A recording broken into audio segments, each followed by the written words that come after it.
Captain Jake Morrison stood at the bridge of his ship, looking out at the massive space station ahead. Harmony Prime was the biggest structure he had ever seen. It was like a metal city floating in space, with thousands of lights twinkling across its surface. Ships from all over the galaxy came and went like busy insects around a hive. "Captain, we're getting a signal from the station," said Commander Lisa Barnes. She was sitting at her control station, her fingers moving quickly over the buttons. "They want us to dock at Bay 17. Jake nodded. He had been expecting this call for weeks. The Galactic Council wanted to see him, and when the Council called, you came. No questions asked. The Unity was a small ship compared to the alien vessels around them. Jake watched as a huge Krillian battleship passed by, its dark metal hull, covered in weapon ports. Next to it, a group of Veltar research ships moved in perfect formation, their crystal bodies catching the light from nearby stars. "I don't like this, Jake," Lisa said quietly. She had been his second in command for 5 years, and they had learned to trust each other completely. "Something feels wrong about this meeting." Jake agreed, but he kept his thoughts to himself. Humans had been part of the Galactic Confederation for 20 years now. In that time, they had built colonies on dozens of worlds and made friends with many alien species. But lately, things had been changing. There were whispers in the council chambers, questions about human expansion, concerns about how quickly humans adapted to new situations. The docking process was smooth. Jake and Lisa walked through the station's corridors, passing aliens of all shapes and sizes.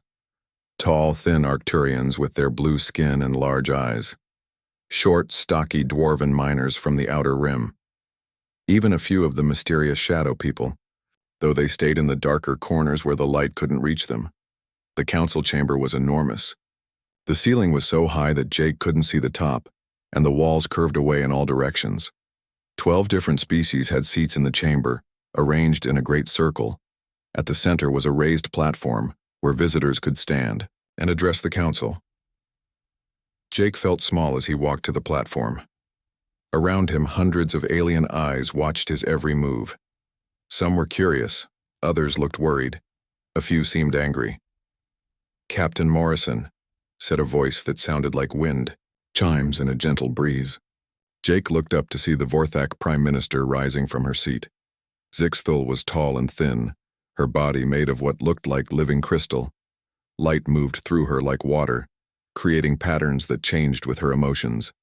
Right now, those patterns were sharp and jagged. "Thank you for coming so quickly." "Thank you for inviting me, Prime Minister," Jake replied. He had learned the proper way to speak to each alien species during his diplomatic training. With the Vorthak, you had to be polite but not too friendly. They valued respect above all else. "This is not a social visit," said another voice. This one was deep and rough, like rocks grinding together. General Tekmor of the Krillian Empire stood up, his massive frame casting a shadow across the chamber. The Krillians were warriors, built for battle. Tekmor was nearly 8 feet tall, with armor-like skin and 4 arms. "We have concerns about your species." Jake felt his heart beat faster, but he kept his face calm. "What kind of concerns, General?" "You multiply too quickly," said a third voice. This one came from everywhere at once, as if the air itself was speaking. The Nexus Collective didn't have individual bodies like other species. Instead, they were a group mind that spoke through the station's communication system. In 20 years, humans have spread to 47 worlds. No other species has expanded so rapidly. "We're explorers by nature," Jake said. "We like to see new places and meet new people." "That's exactly the problem," Zixthul said. Her crystal body flickered, with red light. "Your nature, we know very little about it." Jake tried to look confused. "I don't understand. We've shared all our medical data. Our scientists work with yours. Our people live alongside yours on dozens of worlds." "Yes," said Dr. Kelnara, the Veltar representative. Her voice was soft and musical, but there was something sharp underneath it. "And that's what worries us. You adapt too easily. You learn too quickly. You solve problems that have puzzled us for centuries." "Is that a bad thing?" Jake asked. When it comes from a species that evolved on a Class 12 death world, yes, General Thekmore said. Earth shouldn't have produced intelligent life. The gravity is too high. The weather is too violent. The plants and animals are too dangerous. Yet somehow, you not only survived, but thrived. Jake felt a chill run down his spine. This was the conversation he had been dreading for years. Every human leader knew this day would come eventually. Earth was indeed a dangerous world by galactic standards. Most aliens couldn't survive there for more than a few hours without protective equipment. We evolved to match our environment, Jake said carefully. That's how evolution works. That's exactly what concerns us, Zixthul said. If you evolved to survive on such a dangerous world, what does that make you? The chamber fell silent. Jake could hear his own heartbeat in his ears. Around him, alien eyes watched and waited for his answer. We're people, Jake said finally, just like you. We want the same things. Peace, prosperity, a chance to raise our families and explore the galaxy. Perhaps, said Dr. Kelnara, but we need to be sure. The Council has voted. Humanity will submit to complete biological and psychological evaluation, or you will be expelled from the Confederation. Jake felt the world spin around him. Expulsion meant isolation. It meant human colonies cut off from galactic trade routes. It meant humanity alone against whatever dangers lurked in the dark spaces between stars. And if we refuse? Jake asked, though he already knew the answer. Then we will consider you a threat to galactic peace, General Thekmore said, and we will act accordingly. The threat was clear: refuse the testing and face the combined military might of 12 alien species. Jake had seen what Krillian battleships could do. He knew about Veltar planet crackers and Nexus swarm fleets. Humanity was strong, but not that strong.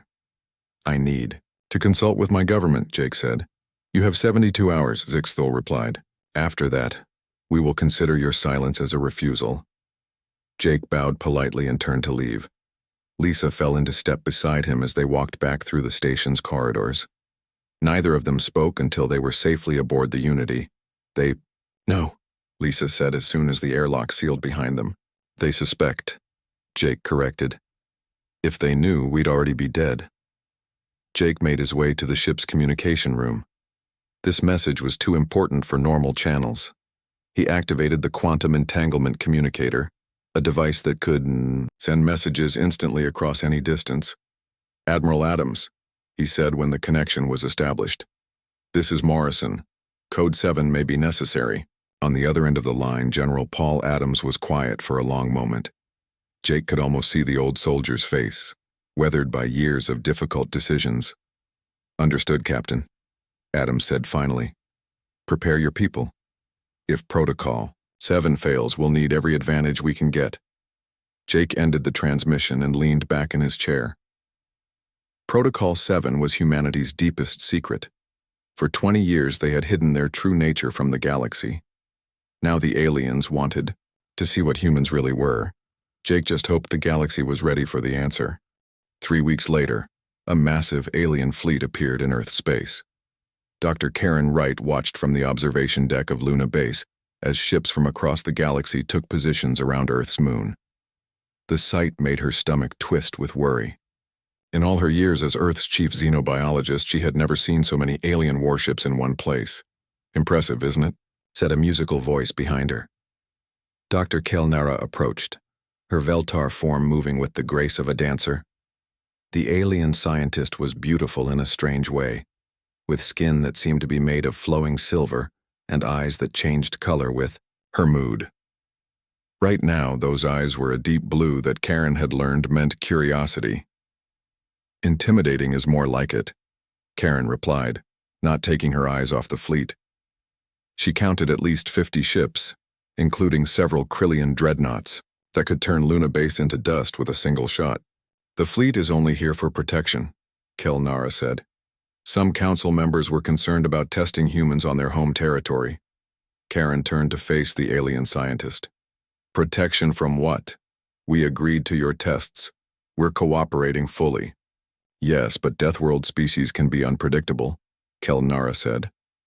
Her tone was friendly, but Karen could hear something else underneath. Fear, maybe, or caution.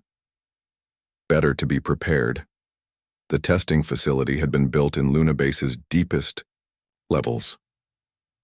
50 human volunteers had arrived 2 days ago, all of them carefully selected by Earth's government. Karen had reviewed their files personally.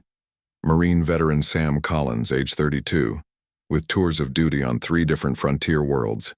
Engineer Amy Peterson, 28, who had designed some of humanity's most advanced spacecraft.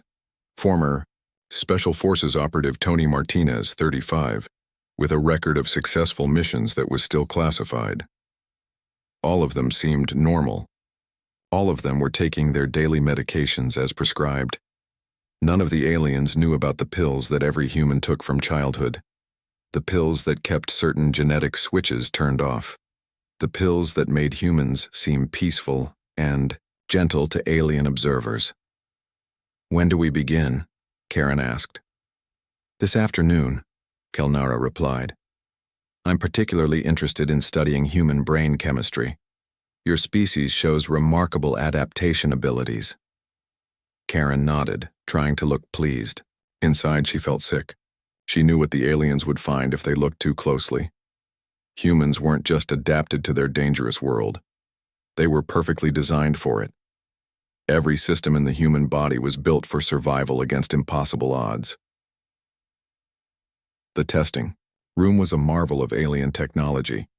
Sensors covered every surface, able to measure everything from heart rate to electrical activity in the brain. The human volunteers sat in comfortable chairs while alien technicians attached monitoring devices to their bodies. Sam Collins looked relaxed as a Krillian technician worked on his arm. The alien's 4 hands moved with practiced skill. But Karen noticed how Sam's eyes tracked every movement. The Marine wasn't just sitting passively. He was studying the alien, learning its patterns, identifying potential weaknesses. It was pure instinct, and the Krillian had no idea it was happening. Amy Peterson was talking to a Veltar engineer about reactor designs. Her questions seemed innocent enough, but Karen recognized the pattern. Amy was gathering information about alien technology with the skill of a master spy. Within minutes, she had learned more about Veltar power systems than most humans knew after years of study. Tony Martinez sat perfectly still, his eyes closed as if he was meditating. But Karen knew better.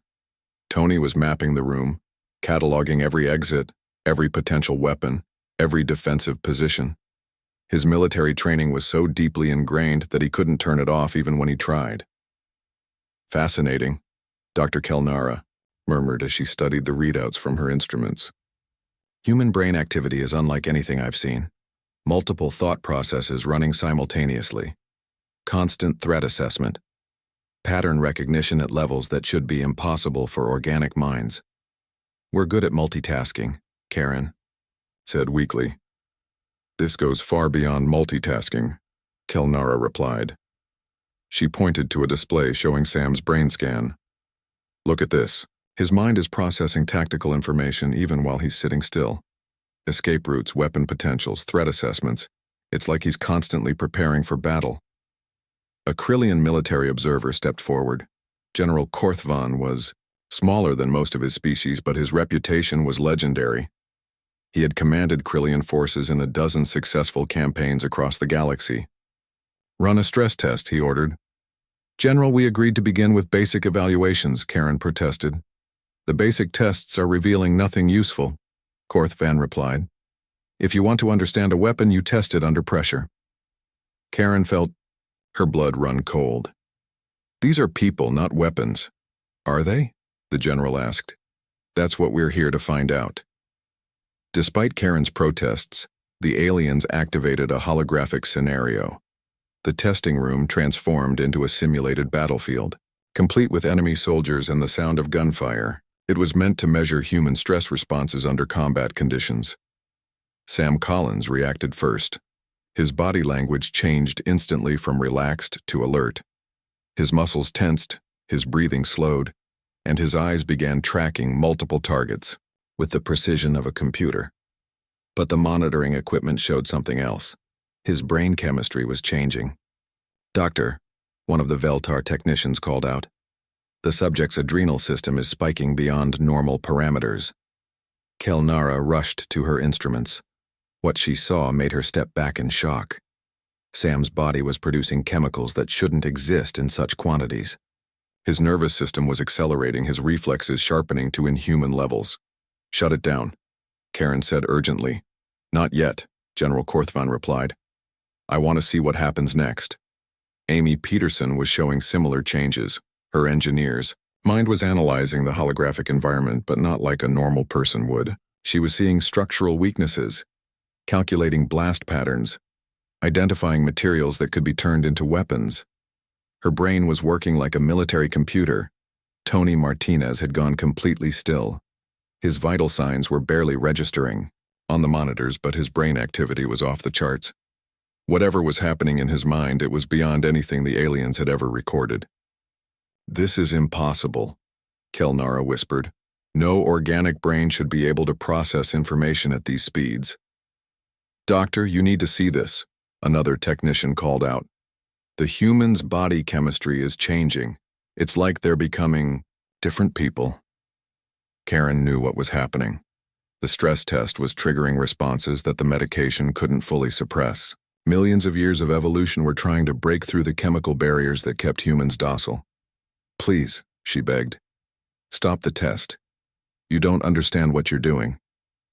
"On the contrary," General Korthvan said, "I think we're finally beginning to understand exactly what you are."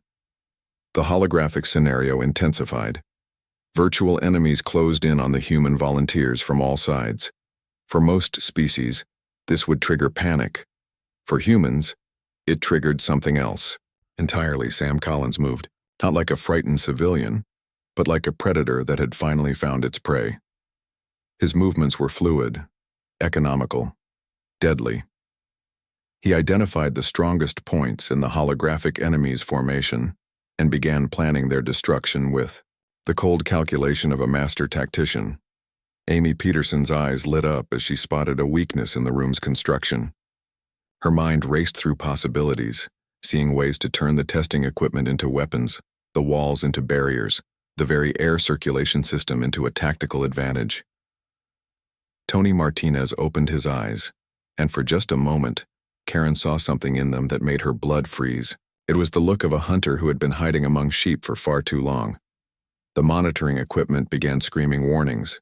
Human vital signs were spiking beyond anything the aliens had ever recorded. Brain activity was reaching levels that should have been impossible for organic minds.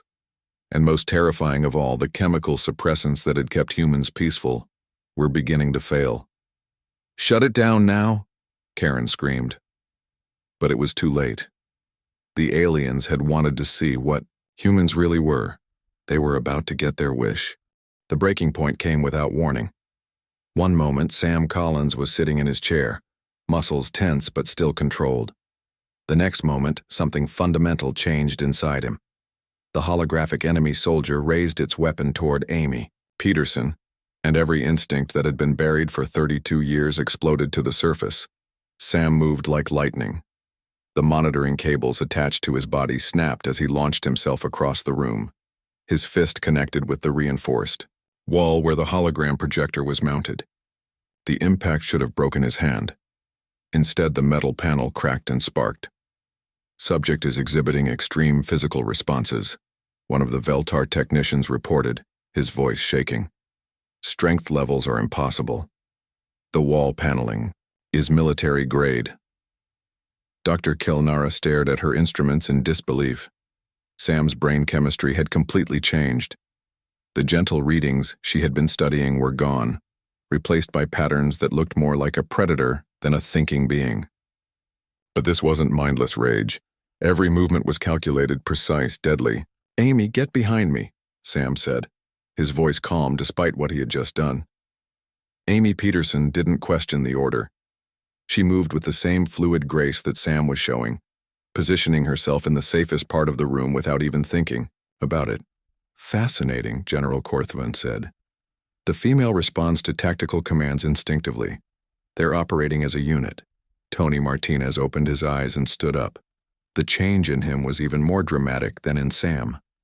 Where the Marine had become a focused weapon, Tony had become something that made the alien observers step back in fear. His movements were too smooth, too quiet. He looked at the room like he was seeing it for the first time, cataloging every detail, every weakness, every opportunity. "Dr. Wright," Dr. Kelnara said urgently. "What's happening to them? Their vital signs are unlike anything in our databases." Karen Wright watched in horror as the three humans began to work together with perfect coordination. They hadn't spoken to each other. They hadn't made any signals. But somehow they all knew exactly what the others were thinking. "It's the suppression," Karen whispered. "It's failing." "What suppression?" General Korthvan demanded. Karen looked at the alien commander, knowing that her next words would change everything. "The medication. Every human takes it from birth. It keeps us calm, peaceful, safe to be around." "Safe?" Dr. Kelnara asked. "Safe from what?" "From what we really are," Karen replied. In the testing chamber, Amy Peterson was examining the alien equipment with new eyes. Her engineering knowledge was still there, but now it was combined with something else. An understanding of how to break things, how to turn peaceful tools into weapons, how to make the testing chamber itself into a trap. "The power coupling for the hologram system," she said quietly to Sam. "Third panel from the left. If we overload it, the feedback will disable their sensors." Sam nodded and moved toward the panel. The alien technicians tried to stop him, but they moved too slowly. Sam's reflexes were operating faster than their minds could process. He reached the panel and drove his fist into it before they could react. Sparks flew as the hologram system overloaded. The simulated battlefield vanished, but the damage was done. The humans were no longer suppressed. Their true nature was emerging like water breaking through a dam. "Security alert," General Korthvan said into his communicator. "Seal the testing chamber. Do not let the subjects escape." Heavy blast doors began to close around the testing room. To the aliens, it seemed like a reasonable precaution. They had no idea they had just locked themselves in a cage with three apex predators. Tony Martinez looked at the closing doors and smiled. It wasn't a friendly expression. "They think the doors will keep us in," he said. "They don't understand that we don't want to leave, not yet." "What do you mean?" Dr. Kelnara asked, though she was beginning to fear the answer. "You wanted to study us," Amy said, her voice carrying a new edge. "So let's give you something to study." The three humans spread out across the room with tactical precision. Sam took position near the main control station. Amy moved to the equipment storage area. Tony positioned himself by the observation window where the alien scientists were watching. "This is a disaster," Karen said to Dr. Kelnara. "You have to understand. Humans evolved on a world that tried to kill us every single day. Everything on Earth is either poisonous, predatory, or both. We survived by becoming better predators than anything else on the planet." "But you're peaceful," Dr. Kelnara protested. "Your species has never shown aggression toward other Confederation members." "Because we chose not to," Karen replied. "Because we take medication that keeps our hunting instincts dormant. Because we know what we're capable of and we're terrified of it." In the testing chamber, Sam was systematically dismantling the control station. His movements were efficient and purposeful. Each component he removed served a specific purpose in some larger plan that the aliens couldn't understand. Amy had found the emergency repair kit and was modifying the tools inside. A sonic wrench became a weapon capable of disrupting Krillian armor. A plasma cutter was turned into a device that could slice through the blast doors. Medical scanners were rewired to jam alien communication systems. Tony was doing something even more disturbing. He was studying the alien observers through the reinforced window, not just looking at them but analyzing them, learning their weaknesses, understanding how they moved, how they thought, how they could be defeated. "Subject Martinez is exhibiting predatory behavior," one of the technicians reported. "He's studying us like prey."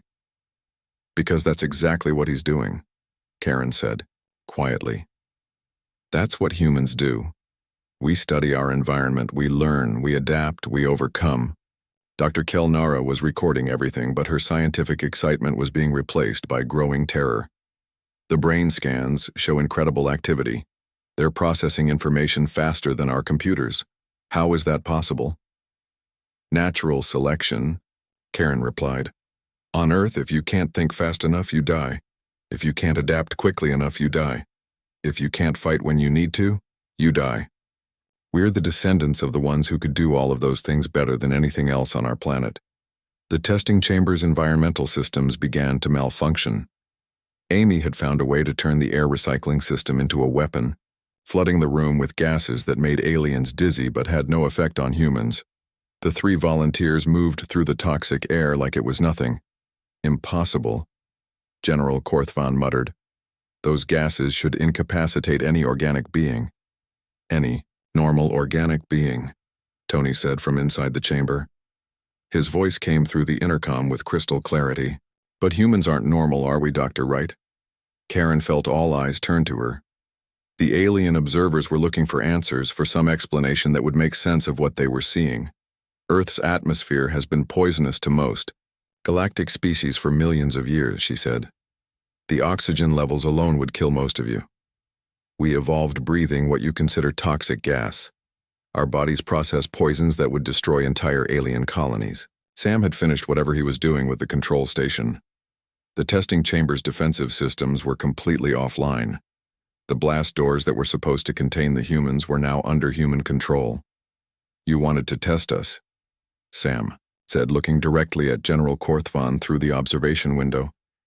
You wanted to see what Deathworlders are really like. Are you satisfied with the results? Dr. Kelnara looked at her instruments one more time. The readings showed 3 beings that shouldn't exist. Minds that processed information like living computers.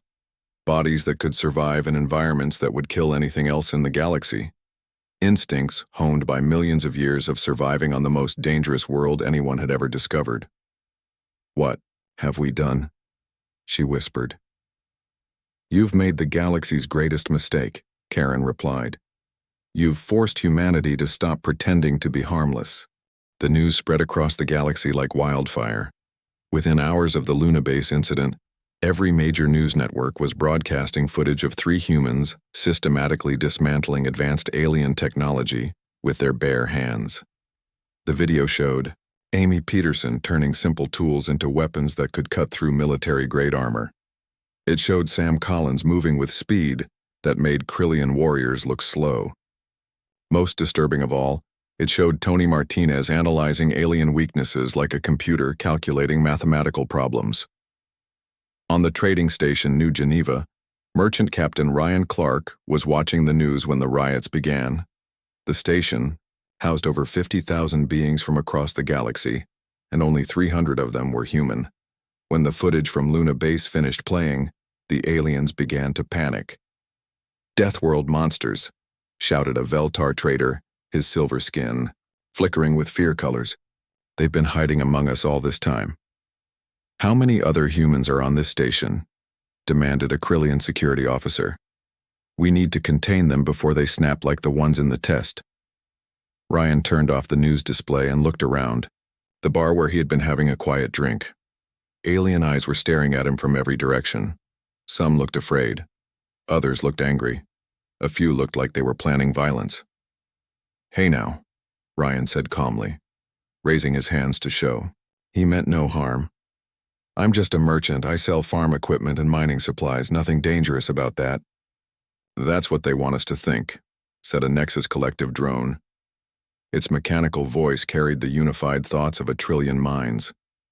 Peaceful traders, helpful neighbors, but underneath, they're all killers. Ryan felt something stirring in the back of his mind. It was a familiar feeling, like an itch he couldn't scratch. The medication he took every morning was still working, but the stress was making it less effective. Around the galaxy, millions of humans were feeling the same thing as they watched their true nature being revealed on every news channel. The riot started when someone threw a drink at Ryan. The glass shattered against his shoulder, soaking his shirt with Arcturian wine. For a normal human, it would have been just an annoyance, but Ryan's suppressed instincts were already close to the surface. The physical attack pushed them over the edge. Ryan moved before his conscious mind registered the threat. His body twisted away from the thrown glass while his eyes identified the attacker and calculated the most efficient response. The Veltar who had thrown the drink found himself on the floor 3 seconds later, though he couldn't remember how he had gotten there. "Impossible," whispered the Krillian security officer. "Veltar reflexes are the fastest in the galaxy." "Not anymore," Ryan replied. His voice was still calm, but there was something different about it now. Something that made the aliens step back. The bar erupted into chaos. 50 aliens tried to overwhelm one human, believing that numbers would give them the advantage. They learned otherwise very quickly. Ryan didn't fight like the aliens expected. He didn't use brute force or wild swings. Instead, he moved through the crowd like water, always where his enemies weren't, always striking at exactly the right moment to cause maximum damage with minimum effort. Beth Turner, Ryan's engineer, heard the commotion from 3 levels away. She was in the station's maintenance section, working on a broken life support unit when the alert started blaring through the station's communication system. "Security alert. Human subjects are exhibiting violent behavior. All non-human personnel should evacuate immediately." Beth dropped her tools and ran toward the commercial district. She had known Ryan for 5 years, and he was the gentlest person she had ever met. If he was fighting, it meant he had no choice. It meant he needed help. She arrived at the bar to find Ryan surrounded by unconscious aliens. He was breathing hard, but didn't seem injured. The Krillian security officer was pressed against the far wall, all 4 of his arms raised in surrender. "What happened?" Beth asked. "They saw the news," Ryan replied. "They decided we were too dangerous to live with." "Are you okay?" Ryan looked at his hands. They were shaking slightly, not from fear, but from adrenaline that his body didn't know how to process anymore. "I can feel it, Beth. The suppression is breaking down. I can feel what we really are underneath all the medication and training." Beth nodded. She could feel it too. It was like waking up from a long dream and remembering who you used to be. "We need to get off this station." "Agreed," Ryan said. "But first, we need to make sure the other humans here are safe." The 2 humans began moving through the station with purpose. They weren't running or hiding. Instead, they were gathering the scattered human population and organizing them into groups. It was purely instinctual behavior, the kind of tactical, thinking that had helped their species survive on Earth for millions of years. Meanwhile, across the galaxy, similar scenes were playing out on dozens of worlds. On the mining colony Kepler Prime, a group of human farmers led by Carl Thompson found themselves facing a Nexus collective assault. The hive mind had decided that humans were too dangerous to exist and had sent drones to eliminate the human settlement. What the collective hadn't expected was resistance. Human minds, it turned out, were naturally shielded against psychic attacks. Where other species would have been overwhelmed by the collective's mental assault, humans simply adapted to it. Mary Roberts, a teacher at the settlement school, discovered she could not only resist the collective's influence but turn it back on itself. The hive mind that had controlled trillions of beings for centuries found itself in agony as human thoughts invaded its network like a virus. "Impossible," the collective screamed through every communication device on the planet. "Individual minds cannot resist unity, cannot cause pain to the whole." "We're not individual minds," Carl replied as he and the other farmers systematically disabled the collective's drones. "We're pack hunters. We work together better than your hive ever could." The battle lasted only 30 minutes. When it was over, the Nexus collective had withdrawn from the system entirely, leaving behind a message that chilled every government in the galaxy. Humans are not what they appear to be. They are more dangerous than any species we have encountered. The galaxy must be warned. On the border world of Rigel 7, human merchant Steve Parker was dealing with a different kind of problem. A Krillian patrol vessel had boarded his cargo ship, expecting to find a helpless trader they could intimidate. Instead, they found a human whose suppression was failing, and whose ancestors had evolved to hunt creatures far more dangerous than alien soldiers. Steve didn't have weapons. He didn't need them. His ship's mining equipment became tools of war in his hands. The Krillians, who had conquered dozens of worlds with their superior technology and tactics, found themselves outmaneuvered by a single human using nothing but cargo loaders and ore processors. The patrol vessel's captain sent out a distress signal before Steve disabled their communications. The message reached Krillian command within hours. Human merchant vessel has captured our ship. Crew of 24 subdued by single individual. Requesting immediate assistance. Warning. Humans are not what we believed them to be. Back on New Geneva Station, Ryan and Beth had successfully evacuated all 300 humans to their ships. The station's alien population watched in stunned silence as the human convoy prepared to depart. "Where will you go?" asked Primdahl, the station's Vorthak security chief. His crystal body was flickering with confusion patterns. "Home," Ryan replied simply. "Back to Earth. Back to the only world that ever understood what we really are." "And then what?" Primdahl asked. Ryan looked out at the stars, feeling instincts that had been buried for decades finally awakening in his mind. "Then we decide what to do about a galaxy that forced us to stop pretending to be harmless." The human ships departed New Geneva Station in perfect formation, their movements coordinated with a precision that made alien observers nervous. Behind them, they left a galaxy that was finally beginning to understand the magnitude of its mistake. The Deathworlders were no longer hiding. 6 months after the Luna Base incident, Admiral Jake Morrison stood before the rebuilt Galactic Council. The chamber looked different now. Where once 12 species had sat in comfortable unity, now there were empty seats and nervous glances. 3 species had withdrawn from the Confederation entirely after learning what humans truly were. The others remained, but the easy friendship of the past was gone. Jake wore the uniform of the newly formed Human Defense Corps, dark blue with silver trim that caught the light like starfire. Behind him stood representatives from across human space, no longer hiding what they were. Sam Collins wore the insignia of a tactical advisor. Amy Peterson carried the rank of chief military engineer. Tony Martinez had become the head of intelligence operations. "Honored council members," Jake began, his voice carrying easily across the vast chamber. 6 months ago, you demanded to see humanity's true nature. Today, I'm here to discuss what happens next. Prime Minister Zixthol's crystal body flickered with nervous energy. The Vorthak leader had not slept well since receiving reports from across the galaxy. Human merchants defeating Krillian patrol ships, human farmers repelling Nexus collective invasions, human civilians demonstrating abilities that made trained alien soldiers look like children. "Admiral Morrison," she said carefully, "the Council wishes to apologize for the methods used in our investigation. We now understand that your species was voluntarily suppressing certain capabilities for the benefit of galactic peace." "Capabilities?" Jake repeated, allowing a small smile to cross his face. "Is that what we're calling them now?" General Thekmore shifted uncomfortably in his seat. The Krillian military commander had received dozens of reports from his forces across the galaxy. Every encounter with humans had ended the same way.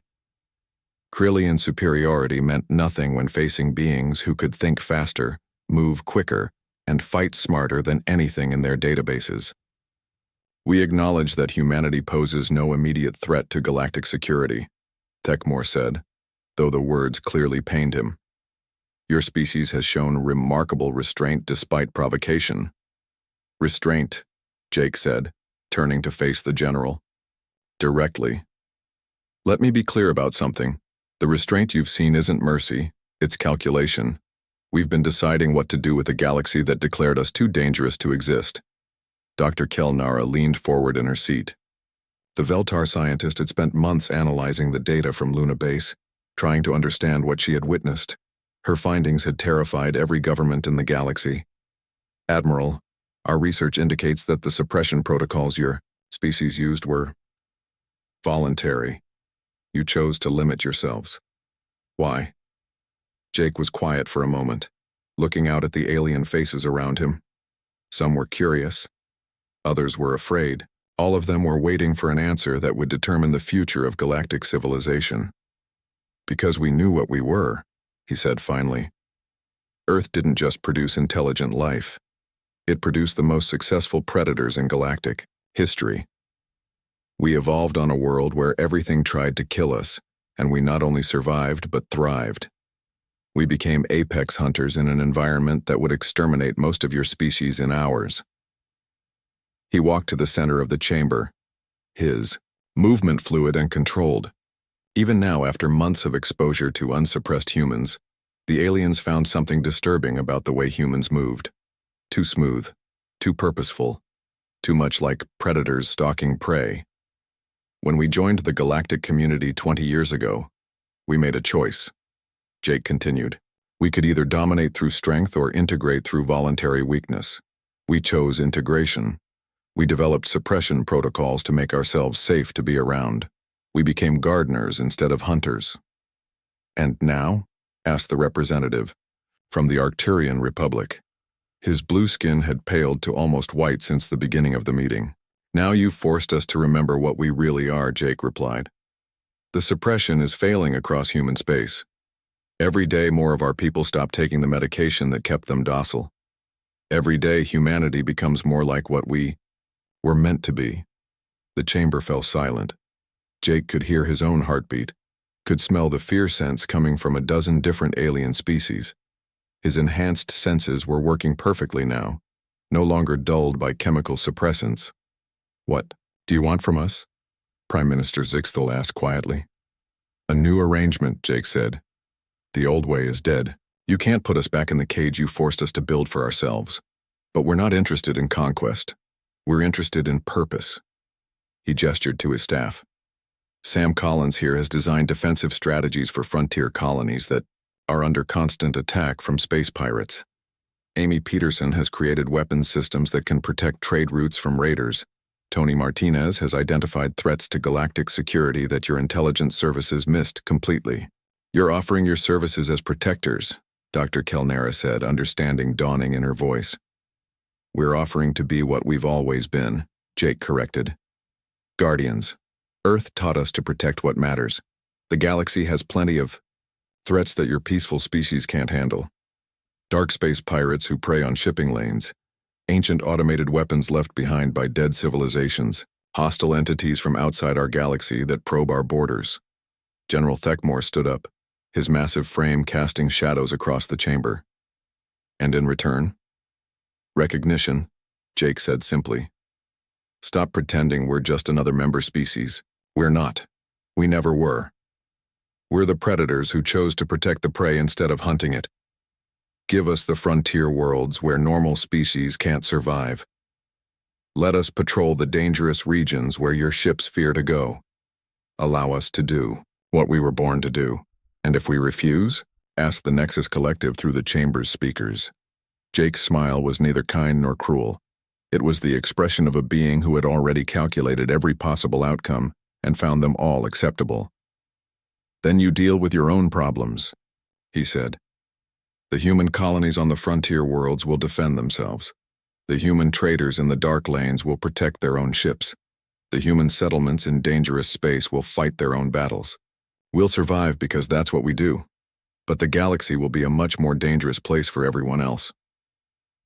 The council members looked at each other, communicating in the rapid gestures and color changes of their various species. Jake waited, patiently, his enhanced hearing picking up fragments of whispered conversations in a dozen different languages. Finally, Prime Minister Zixthal spoke for the group. The Council accepts your proposal, Admiral Morrison. Humanity will be granted special status as protectors of galactic frontier space. Human forces will be given authority to patrol dangerous regions and defend against external threats. Good, Jake said. There's one more thing. We'll be establishing the Human Protection Covenant. Any human who wants to continue living peacefully in normal galactic society can choose to maintain chemical suppression. Any human who wants to serve as a guardian can embrace their natural abilities. The choice will be theirs. And you, Admiral? Dr. Kelnara asked. What choice will you make? Jake looked out at the stars visible through the chamber's transparent walls.